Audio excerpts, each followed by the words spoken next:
A Dios. Muy bien, vayamos a la escritura, la palabra del Señor al libro de Santiago, capítulo 4.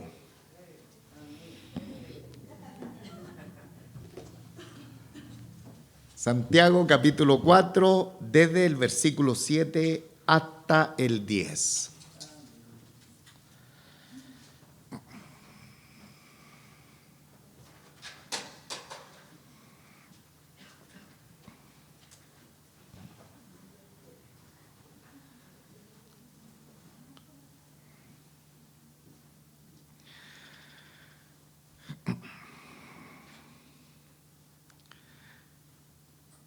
Versículo 7 hasta el 10. Leo en el nombre del Señor.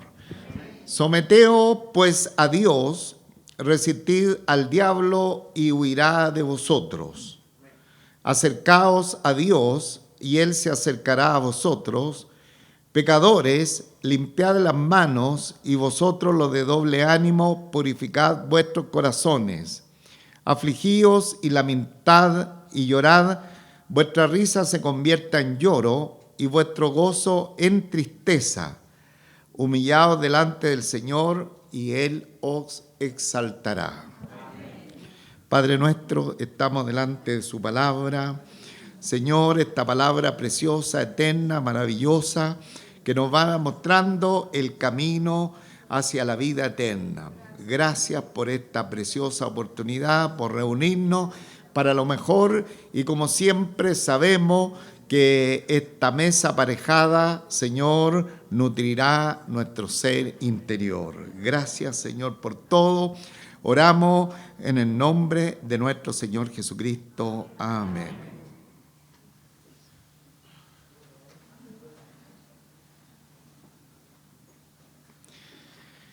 Hemos estado mirando, hermanos, en el libro de Santiago, cómo el pastor de la iglesia y autor inspirado de este extraordinario libro de Santiago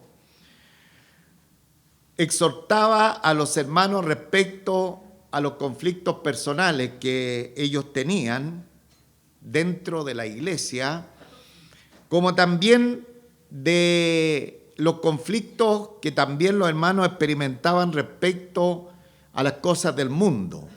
La semana pasada dimos un fuerte énfasis respecto a lo que era el mundo, y la semana anterior también hablamos de los conflictos personales derivados exclusivamente cuando ellos mostraban ciertas intenciones, especialmente de un cierto liderazgo o de tomar algún lugar preponderante, ocupar también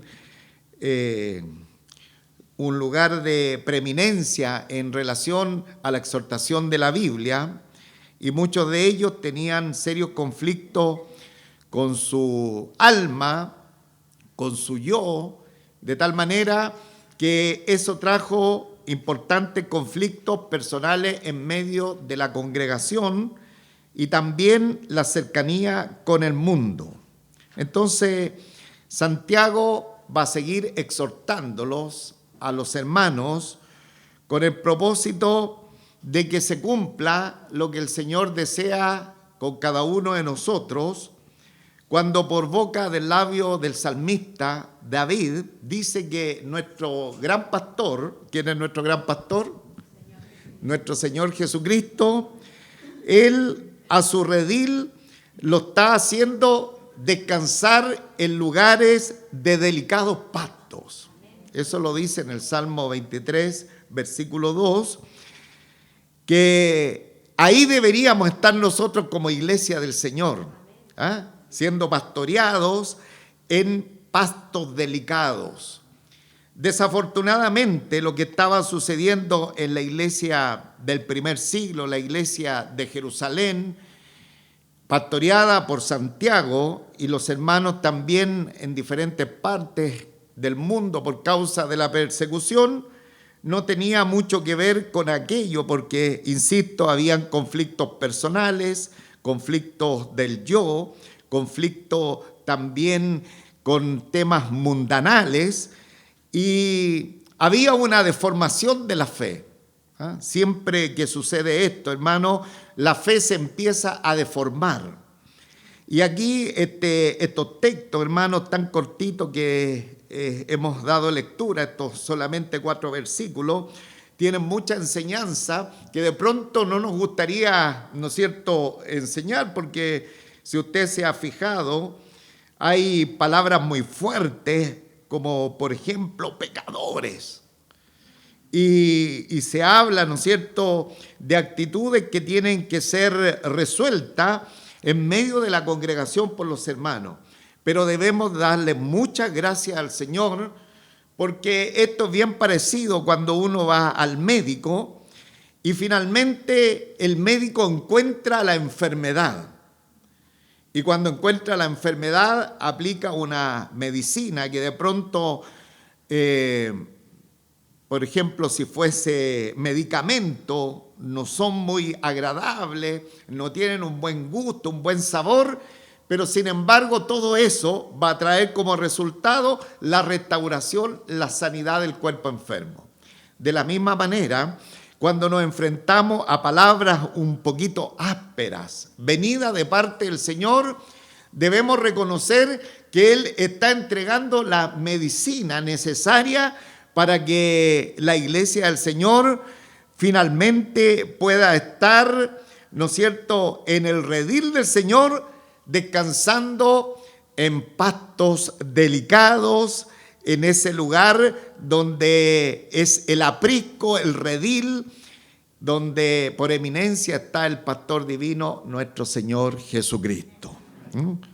Entonces, ese es el tema, hermano, que vamos a considerar en esta hora, la exhortación que tiene Santiago para ir arreglando estas situaciones del yo, del personalismo de los hermanos, del deseo de tener cámara, que me ha gustado mucho ese ejemplo, de tener cámara, aunque no son llamados a tener cámara, pero quieren eso en medio de la congregación y también su mixtura con las cosas mundanales.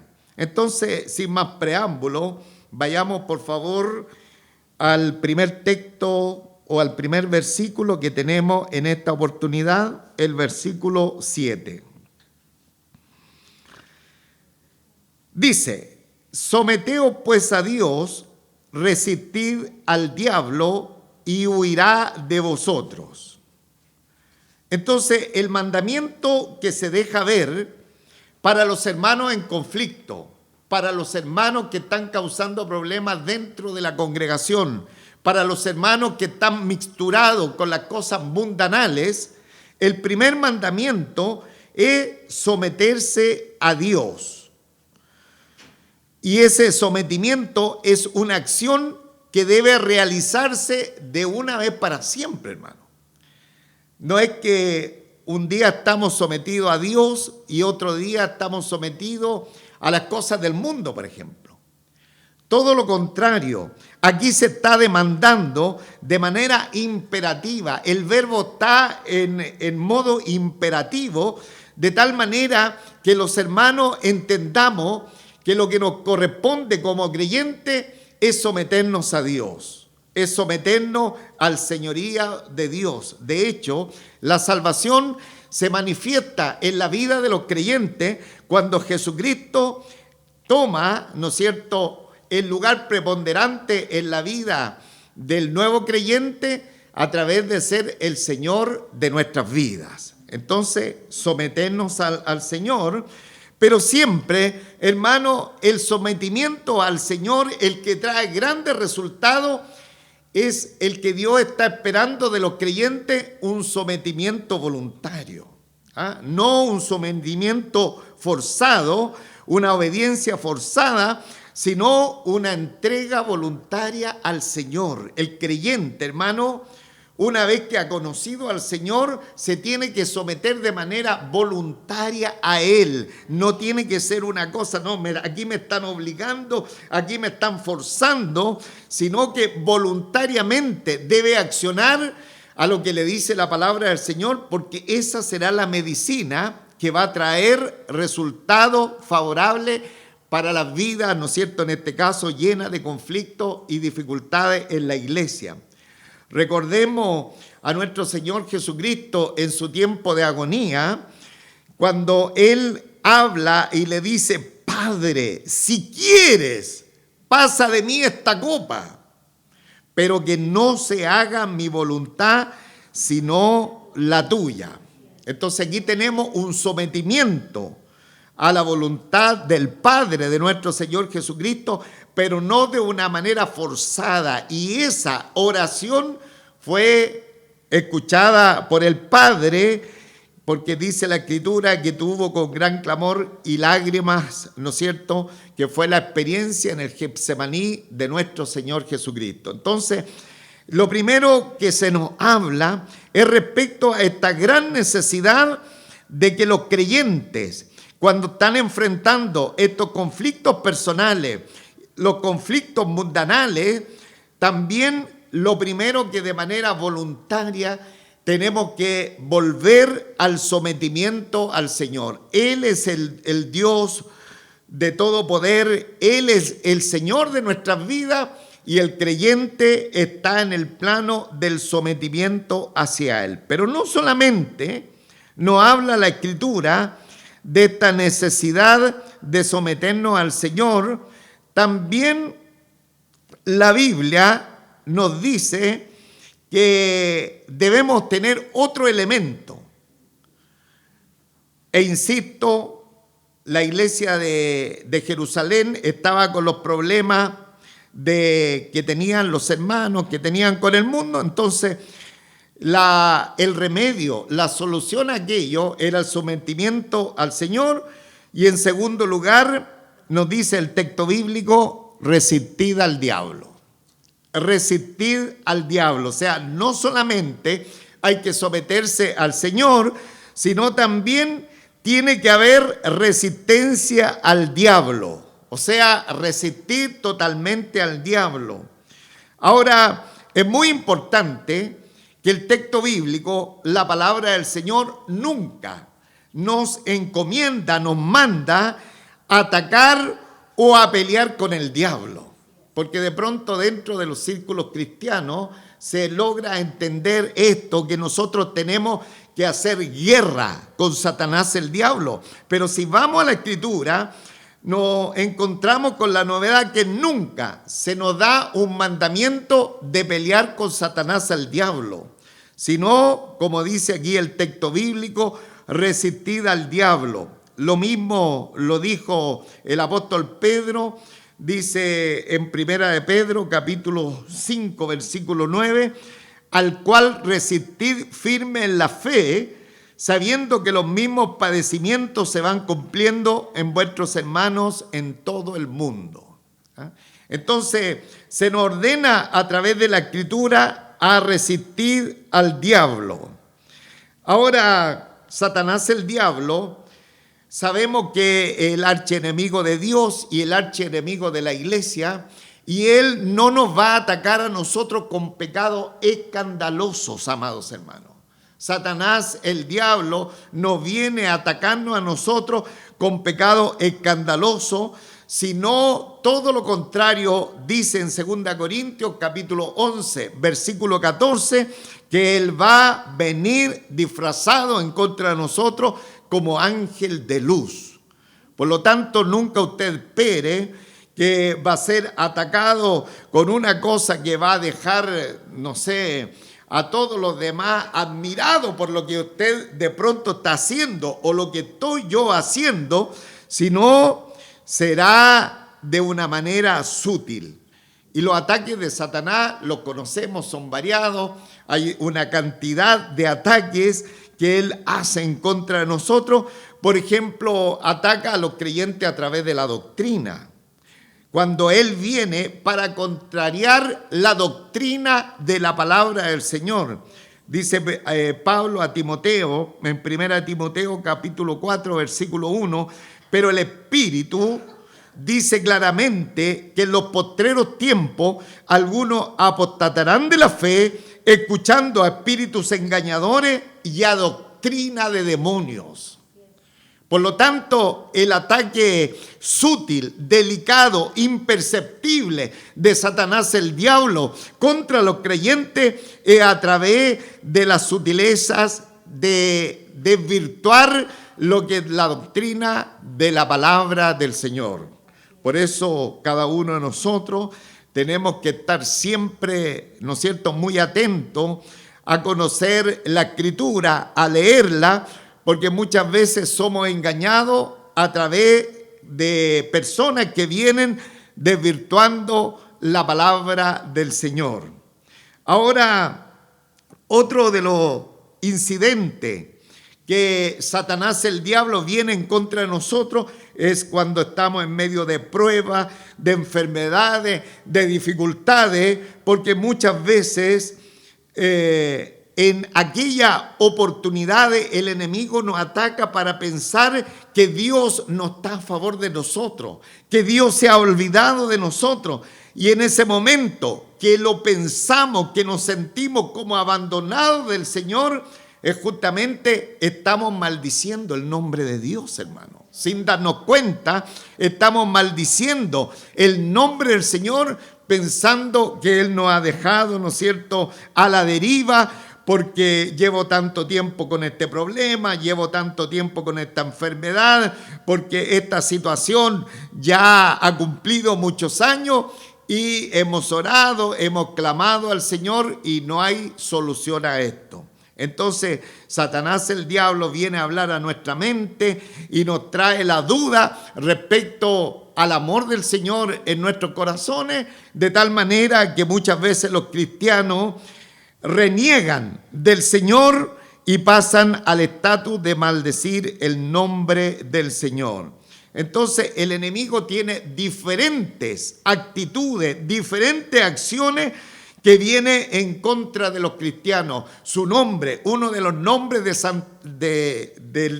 Satanás el diablo, es el tentador. Él vendrá con diferentes tentaciones sobre nuestras vidas para de alguna manera hacernos caer.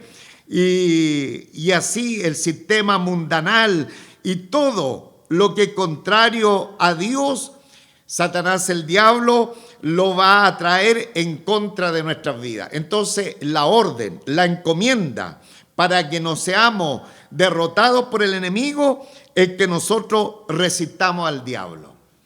Una vez que conocemos las estrategias que el enemigo tiene en contra de nuestras vidas, insisto, que son sutiles, son delicadas, para que de pronto caigamos de manera casi imperceptible, nosotros debemos de saber que con nuestro Señor Jesucristo estamos en un lugar de victoria contra Satanás el diablo. Amados hermanos en el Señor, nosotros desde nuestro lugar de resistencia, en esta resistencia hacia Satanás el diablo, nosotros estamos llamados a ser creyentes en victoria, no a ser derrotados, ya que la Escritura nos dice que tomando el escudo de la fe y usando toda la armadura de Dios, Satanás no va a tener ningún poder sobre nuestras vidas, amados hermanos. Entonces, debemos permanecer en comunión y en obediencia a la palabra del Señor, y de esta manera vamos a ser creyentes victoriosos, vencedores, amados en el Señor. De hecho, la Escritura en este versículo 7 concluye: y huirá de vosotros. Entonces, la consecuencia de resistir a Satanás el diablo a través de la fe, el arma más poderosa, que nosotros estamos en un pedestal de victoria, es a través de la fe, de colocarnos la armadura del Señor, de la obediencia a su palabra. Satanás va, ¿no es cierto?, a entender que él sigue en completa derrota, porque dice la Escritura: huirá de nosotros. Entonces estamos en victoria, amados hermanos. El cristiano está llamado a vivir una vida victoriosa en nuestro Señor Jesucristo. ¿Qué había pasado en la iglesia del primer siglo? Bueno, ellos habían, como muchas veces digo en otras oportunidades, le habían permitido a Satanás subirse al ring a pelear y ellos estaban perdiendo la batalla que Satanás le había traído en aquel momento. Que Dios nos guarde a cada uno de nosotros, y sabemos cada uno que Satanás fue expuesto en la cruz del Calvario y el Señor lo expuso y triunfó sobre ellos en la cruz cuando Él redimió a su pueblo. Bendito sea el nombre del Señor.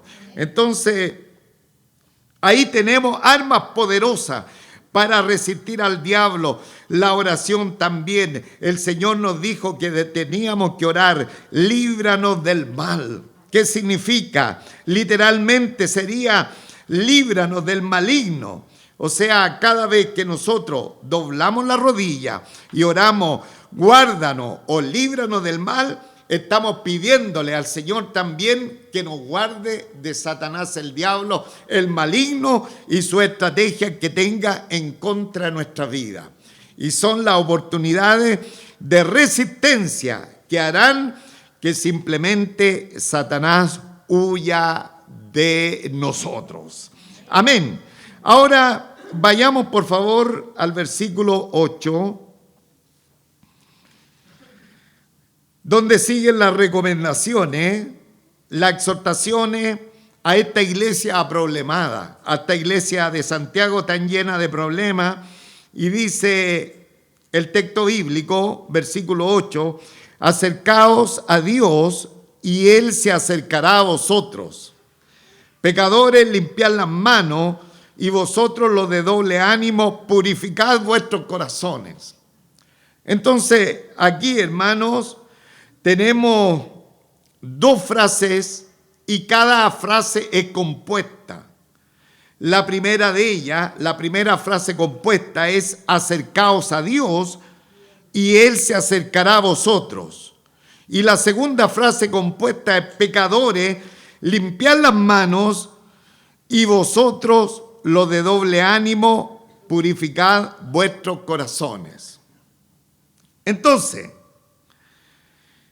Santiago está exhortando, está enseñando a los lectores de esta carta, a los hermanos de la iglesia y a todos los que están escuchando, y también el Espíritu Santo nos enseña a nosotros a que para ir solucionando los problemas personales entre nosotros y también con temas mundanales, lo que tenemos que hacer es acercarnos a Dios.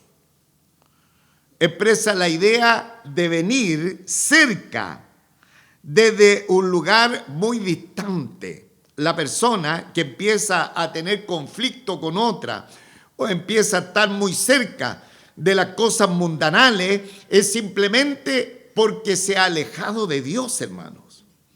Entonces, el llamado, la exhortación en esta primera frase compuesta es que la persona se tiene que acercar a Dios. Ahora, antes de la conversión, es muy importante lo que voy a decir. Bueno, toda la palabra del Señor es importante. Antes de la conversión de una persona, es Dios quien se acerca al hombre, hermanos. Y eso esta iglesia lo sabe desde siempre. Antes de la conversión, es Dios quien se acerca al hombre. Porque de otra manera, el hombre nunca se podría acercar a Dios, porque dice la Escritura que estaba muerto en delitos y en pecados, hermano.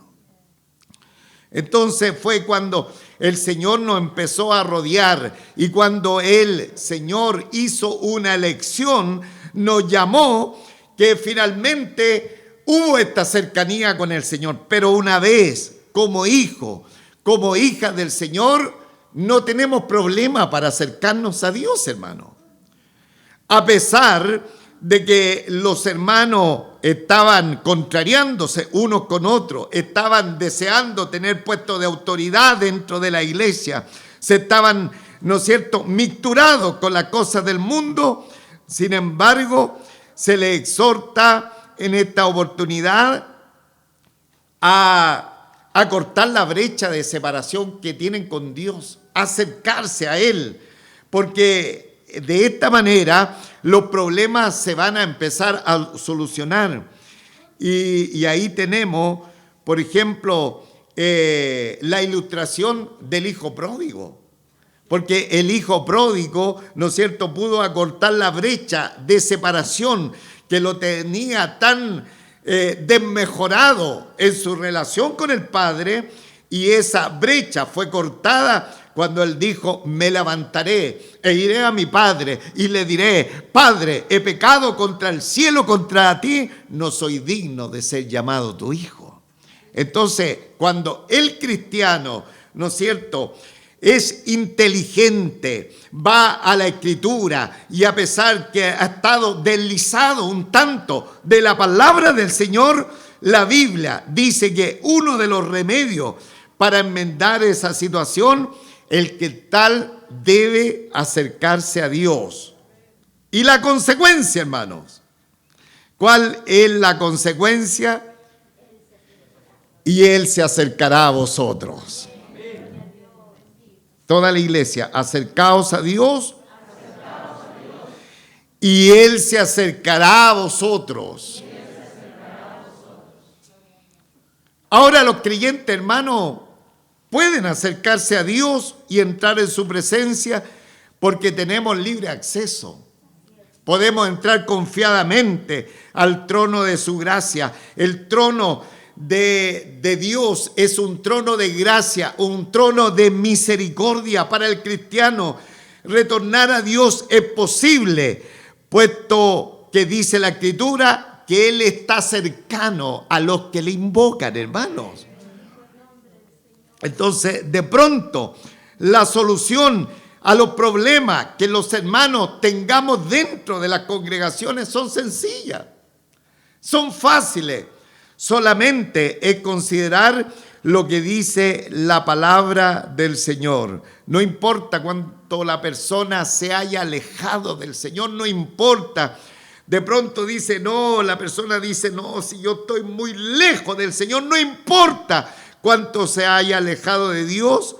Insisto, como el caso del hijo pródigo, los brazos de misericordia del Señor siempre están extendidos, hermanos, siempre están extendidos, abiertos para recibir al creyente en esa comunión y amor y amistad.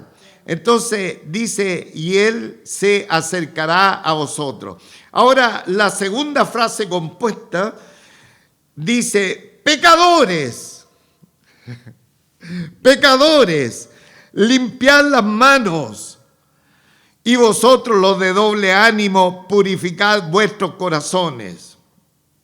Ahora, esta frase es totalmente intensa, es una frase fuerte, pero recordemos que Santiago está tratando con hermanos que están prácticamente peleando dentro de la iglesia, hermanos que están misturados con las cosas mundanales. Entonces les dice, pecadores, limpiad las manos. ¿Qué significa limpiar las manos? Implica limpieza moral, un cambio, ¿no es cierto?, de actitud con las cosas de la moralidad, porque ellos eran pecadores, habían errado el blanco, habían errado el objetivo de la santidad que demanda el Señor. Entonces, en sentido figurado, limpiar las manos equivale a presentar una vida limpia delante de la presencia del Señor. Pecadores, limpiad las manos. Y luego dice, y vosotros, los de doble ánimo, purificad vuestros corazones. Doble ánimo, como lo hemos aprendido también en este libro, el hombre de doble ánimo es inconstante en sus caminos, porque un día tiene a Dios de su lado y al otro día tiene a Satanás, un día tiene a Dios y al otro día tiene al mundo, un día tiene a Dios y al otro día tiene el pecado. El hombre de doble ánimo, dice la Escritura, es inconstante en sus caminos, pero aquí la encomienda, la exhortación de la palabra del Señor dice, y a los de doble ánimo, y vosotros, directamente Santiago no tiene problema, le dice, y vosotros, los de doble ánimo, purificad vuestros corazones, purificar vuestros corazones, o sea, simplemente limpiar de toda contaminación el corazón, el cual, ¿no es cierto?, dice la Escritura, hijitos míos, dame hoy tu corazón, porque de él mana la vida. Pero si está contaminado, está sucio, no va a haber vida, va a haber conflicto, va a haber pleito, va a haber guerra. Entonces aquí se le ordena a los hermanos que estaban en esta situación: purificad vuestros corazones. Y luego sigue la exhortación, dice el versículo 9: afligíos y lamentad y llorad, vuestra risa se convierta en lloro y vuestro gozo en tristeza.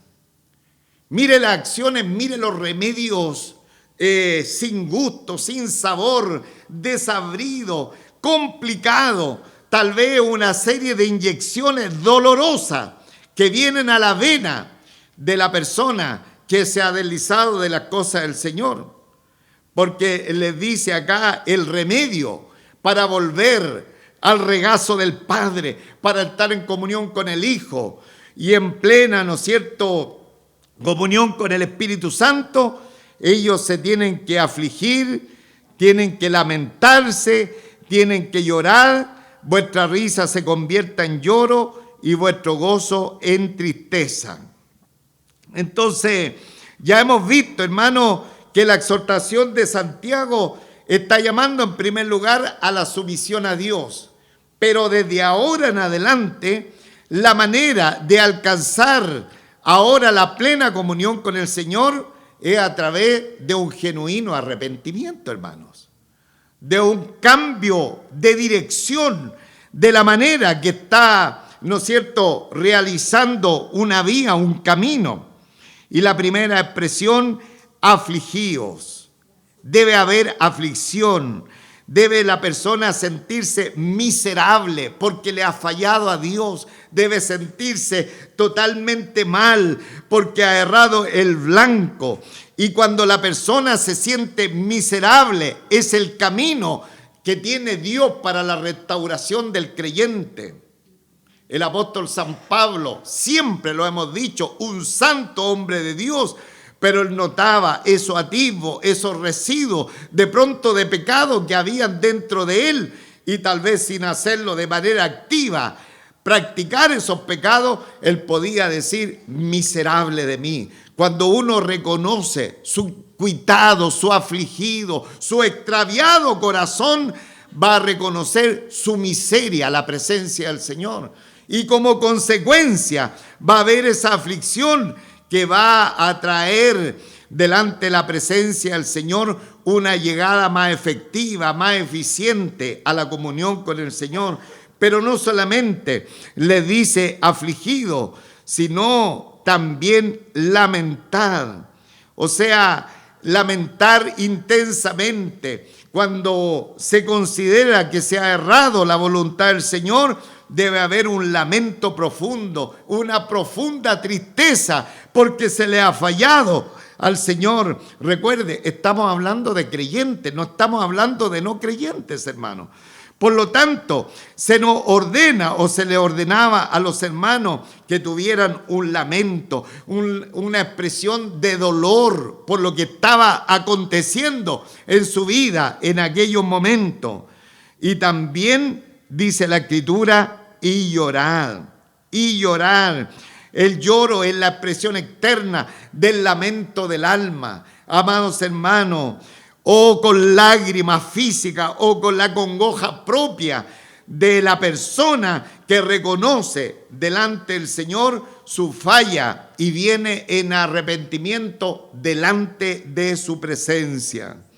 Ahora, afligirse, como hemos visto, afligirse, lamentarse y llorar son elementos fundamentales para el camino de la restauración de aquellos que han perdido la meta, que han perdido la divisa, que han errado el blanco en medio del camino de la fe. Insisto, afligirse, lamentarse y llorar. Y luego el texto bíblico dice, vuestra risa se convierta en lloro y vuestro gozo en tristeza. ¿Y por qué vuestra risa se tiene que convertir en lloro y vuestro gozo en tristeza? Simplemente porque están en pecado, porque están lejos de la voluntad del Señor. Y ante eso, lo que era normal, era risa, era gozo, se debe convertir en tristeza y la risa también se convierta en lloro. Entonces, los remedios son bastante fuertes, son como duros, son como poco digeribles, pero este es el camino para la restauración, hermano. Este es el camino que Dios tiene para cada uno de los creyentes que han sido desviados de alguna manera de la voluntad del Señor. Entonces, aquí tenemos esta tremenda responsabilidad, porque dice la Escritura que al corazón contrito, al corazón humillado, Dios no lo desprecia, hermano. Al corazón contrito y humillado, Dios no lo desprecia. Ahora, una buena pregunta que podríamos hacernos en este momento, en esta exhortación, tiene que ver si la demanda, la encomienda, la exhortación de Santiago solamente es para los que están inmersos en una situación de degradación espiritual. Esa es una buena pregunta. Entonces, los que han pecado, los que están cerca del mundo, en las cosas mundanales, se les ordena, ¿no es cierto?, que se sometan a Dios, que recitan al diablo, que se acerquen al Señor, pecadores, limpiar las manos, los de doble ánimo, purificar vuestros corazones, afligidos, lamentad y llorad, vuestra risa se convierta en lloro y vuestro gozo en tristeza.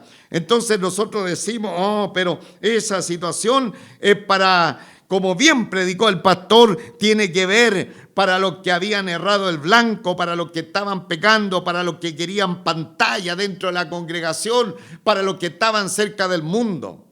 Sin embargo, amados hermanos en el Señor, esa demanda, así como es para justamente los que estaban trayendo problemas a la congregación, también debe ser para nosotros los creyentes, aquellos que tal vez no estaban en la condición que se le estaba enrostrando por causa de estar, ¿no es cierto?, trayendo problemas a la congregación.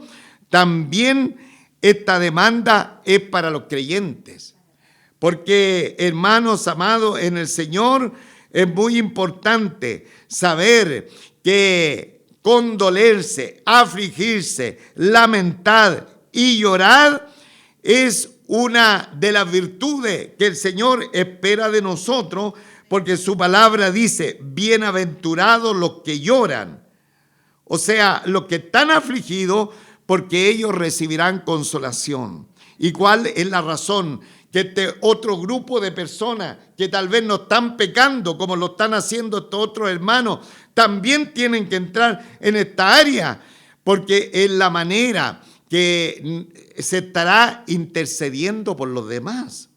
Y ahí nosotros tenemos, por ejemplo, el gráfico bien establecido en el libro de Nehemías, hermanos. En el libro de Nehemías, ustedes lo estudiaron verso a verso en los grupos de vida y se dieron cuenta la realidad de Nehemías y el dolor, la congoja por lo que estaba haciendo el pueblo lejos del Señor, hermano. Entonces, también este lloro, el lamentarse, el llorar, debería también estar en nuestros corazones cuando suceden cosas que están denostando el nombre del Señor. No va a ser de manera primaria en el sentido para volver a la comunión con el Señor, pero sí a la manera de intercesión delante del Señor para que prontamente esa situación pueda volver a la realidad. Porque muchas veces, hermanos amados, en situaciones de pecado dentro de las congregaciones o dentro de nuestras familias, empezamos a hacer vista gorda al pecado que trae deshonra al nombre del Señor. ¿Y cuál es la encomienda que el Señor hace a nuestras vidas? Simplemente que nosotros en esas situaciones tenemos que afligirnos, tenemos que lamentar y tenemos que llorar por aquellos que están en esa situación, hermano. No tenemos que quedarnos haciendo la vista gorda. Oh, no, da lo mismo. Ojalá que este muchacho prontamente se arrepiente. Mira lo que está haciendo. Ojalá que luego se arrepiente y voy a orar para que se arrepienta. Pero hermano, la palabra del Señor también a nosotros nos dice que tenemos que llorar. También nos dice que tenemos que lamentarnos y también nos dice que tenemos que afligirnos, porque será la manera que también estaremos haciendo intercesión por esa situación para que de pronto también vuelva toda a la normalidad. Que el Señor nos ayude a cada uno de nosotros. No tener la vista gorda, ¿no es cierto? No mirar la situación, total, eso le está pasando a él. Debemos llorar, hermanos, debemos compungirnos cuando algo está afectando a un hermano de la congregación o a la congregación misma, sobre todo actitudes de pecado que están denotando el nombre del Señor. Sin embargo, nada tiene que ver esta situación y la exhortación de Santiago para que nosotros tengamos la idea absurda de que un cristiano debe vivir siempre una vida de seriedad, incluso de tristeza y prácticamente vivir una vida de amargura. Hermanos amados, todo lo dicho anterior tiene que ver con situaciones puntuales, situaciones que se van dando en el camino, pero eso no quita que nosotros tomemos aquello como un estándar de vida. Y toda la vida estemos serios, y a mí me enseñaron en la iglesia a ser serio, y yo voy, ¿no es cierto?, en contra de la maldad y del pecado, y estoy triste. Claro, debemos, hermanos amados, cuando eso sucede, tener esa particularidad, pero la Escritura también habla que tenemos tiempo de alegría, de gozo, de contentamiento. Nuestra vida cristiana es una vida de gozo y no una vida de amargura, hermanos. Porque de pronto se enseña en diferentes lugares que para que ser verdaderamente un cristiano uno tiene que ser muy serio, tiene que tener aquí muy arrugadito, en fin, para que todos vean que yo soy cristiano.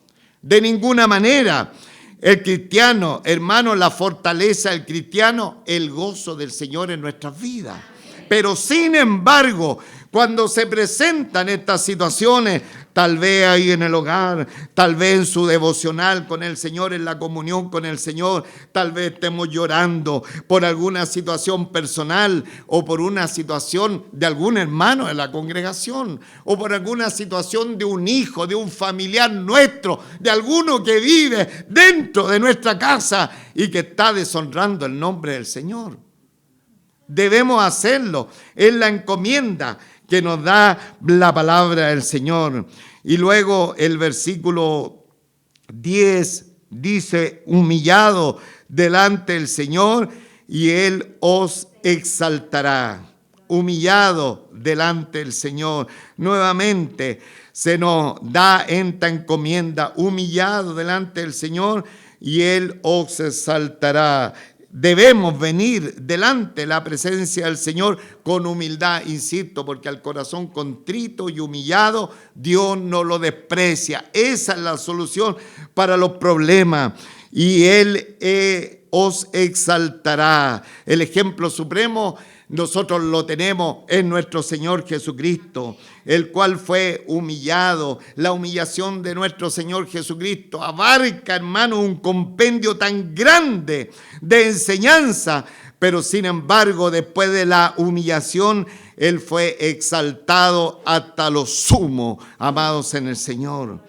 Entonces, la humillación debe producirse rápidamente. Cuando hay pecado, cuando hay mixtura con el mundo, la humillación y la exaltación será algo futuro.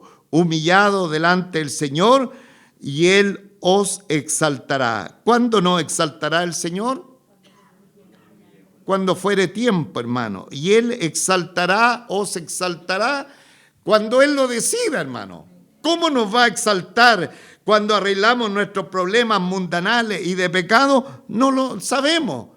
Pero sí que sabemos que Él nos va a exaltar, nos va a levantar. No lo sabemos cuándo es el tiempo, sino que lo primero que tiene que hacer una persona para retornar a la comunión con el Señor es humillarse. Y lo segundo es que se da, ¿no es cierto?, como palabra del Señor, que Él nos va a exaltar, como dice el Señor en la Escritura, en Pedro, cuando fuese el tiempo, cuando Dios lo disponga. Entonces, amados hermanos en el Señor, estos son los remedios. Un tanto duro, un tanto complicado.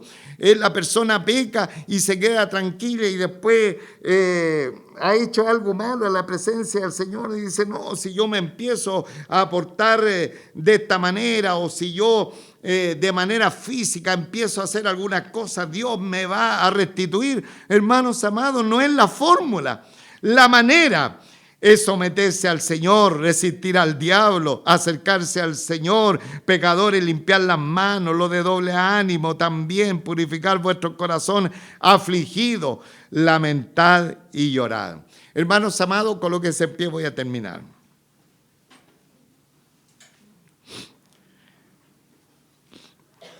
Leí lo que le sucedió al pastor Ken Haggetts, un pastor en Estados Unidos. Ahora él está jubilado, y él contó la experiencia de uno de sus predicadores en la iglesia, que a ese predicador le dijeron, a ese hermano predicador de la iglesia del pastor Haggetts, le dijeron, hermano, tú cuando predicaste se convirtió en un hermano. Entonces estaban todos felices porque se había convertido un hermano. Entonces el predicador fue penetrante y él hizo la siguiente pregunta. Ese que se convirtió tuvo aflicción, tuvo lamento y tuvo lloro por haber vivido independiente de Dios y por haber vivido en pecado. Esa es la realidad de la conversión. Esa es la realidad de sentir el pecado en nosotros, hermano. Es fallarle al Señor, es ir en contra de su voluntad, es ir en contra de lo que Él ha establecido, es pelear contra Él. Y aquello debe traer un tremendo dolor en nuestra vida. Y especialmente las personas que vienen por primera vez a la fe en nuestro Señor Jesucristo. Es la misma encomienda, afligir, lamentar y llorar. Por eso muchas conversiones son de labios solamente, amados hermanos. Uno dice, pero ¿cómo si esta persona parece que entregó su corazón a Cristo? Pero cuando lo estaba haciendo no sentía ningún dolor por el pecado, no sentía ninguna aflicción por haberle fallado al Señor, no sentía ningún lloro o aflicción o lamento, porque había estado tanto tiempo, ¿no es cierto?, independiente del Señor. Entonces, que Él nos guarde a cada uno de nosotros. Santiago da 10 órdenes activas en forma de ametralladora, así como una ametralladora disparando en estos 4 versículos. Número 1, sométanse a Dios. Número 2, resistir al diablo. Número 3, acércate a Dios. Número 4, limpia tus manos. Número 5, purifica tu corazón. Número 6, afligíos. Número 7, lamentad y llorad. Número 8, que vuestra risa se convierta en luto. Número 9, vuestra alegría en tristeza. Y número 10, sé humilde. Todo esto, hermano, es la manera en que Dios empieza a resolver nuestros propios conflictos. Someterse a Dios, resistir al diablo y arrepentirse de todo pecado. Padre nuestro, Padre celestial, con cuánta gratitud te adoramos, te bendecimos en esta mañana. Señor, te damos muchísimas gracias por esta palabra, porque de pronto las palabras no son como quisiéramos escuchar, Señor, pero estas medicinas, Señor, son tan excelentes porque realmente traen la solución al problema que hay en nuestras vidas. En la iglesia del primer siglo, en la iglesia de Jerusalén, en los hermanos que eran los lectores de esta carta, habían problemas gravísimos. Como era que muchos de ellos estaban en conflicto, unos querían puestos de posición dentro de la congregación, otros estaban hablando desmesuradamente, estaban hablando de manera insabia, ya lo hemos aprendido, pero otros también estaban muy mezclados con las cosas mundanales, de tal manera que la iglesia y varios hermanos habían perdido el enfoque y la comunión contigo. Pero aquí apareces tú, Señor, inspirando a tu siervo, inspirando la palabra tuya, Señor, dándola a Santiago para que él venga a dar estas herramientas, estas órdenes que son y las que servirán para enmendar nuevamente la vida contigo, resistir al diablo, someterse al Señor, acercarse a ti, limpiar nuestras manos, purificar nuestros corazones, afligirnos, lamentar, llorar, que la vida cotidiana de pronto alejada del Señor se convierta en luto y que la alegría de vivir frívolamente se convierta en tristeza y ser humilde. Esa es la manera que tú nos has dejado. Señor, Dios mío, ten misericordia de nosotros, porque muchas veces tal vez nos hemos errado el blanco, tal vez estamos en comunión contigo y nuestra vida va de crecimiento, pero al lado de nosotros, en nuestra propia familia, en nuestro propio entorno y en nuestra propia iglesia, tal vez hay pecado que se está desarrollando delante de tu presencia. Nuestra función como creyentes, como hijos tuyos, es justamente afligirnos, lamentar y llorar. Afligirnos, lamentar y llorar por esa situación, porque está trayendo retroceso, está trayendo menoscabo, está trayendo tal vez no poder avanzar como deberíamos avanzar. Ayúdanos, papito amado, a tener sensibilidad. Ayúdanos a mirar las cosas con los ojos tuyos. Ayúdanos, Señor, a considerar que debemos vivir contigo, pastoreados por ti, Señor, como en pasto delicado, Señor, y no con esta mixtura de pecado y cosas mundanales y estas situaciones que de pronto dejan mucho que desear en nuestra vida. Ten misericordia de nosotros, Señor. Obra piedad en cada una de nuestras vidas. Padre Santo, gracias por tu preciosa palabra, que es preciosa porque siempre nos muestra el problema, pero también nos da la solución. Siempre tu palabra nos muestra el cáncer espiritual, pero nos da el remedio para ese cáncer espiritual. Bendito eres Dios para siempre. Ayúdanos, Señor, a tener congoja en nuestros corazones cuando haya pecado. Señor, ayúdanos, Señor Padre Santo, ayúdanos. Danos la entereza para reconocer cuando erramos el blanco, y también danos inteligencia para saber resistir a Satanás, el diablo. Sabemos que él viene con su artimaña, sabemos que viene él también disfrazado de ángel de luz para de alguna manera hacernos caer, pero en la fe en nuestro Señor Jesucristo estamos puestos en un pedestal de victoria. Bendito eres, Señor. Alabado seas para siempre. Bendice tu palabra en nuestros corazones. Grábala, Señor, en cada una de nuestras vidas. Y cuando sea necesario, nosotros vivamos esta experiencia. Pero también hemos aprendido que el gozo tuyo es nuestra fortaleza. Señor, hay tiempo para todo, como dice el proverbista. tiempo para llorar y tiempo también para alegrarnos. Bendito Señor, gracias Señor por tu palabra. Grábala en nuestros corazones y que no solamente seamos oidores, sino también hacedores de tu palabra. Gracias Señor, gracias. Oramos en el nombre de nuestro Señor Jesucristo. Amén. Toda la iglesia, someteos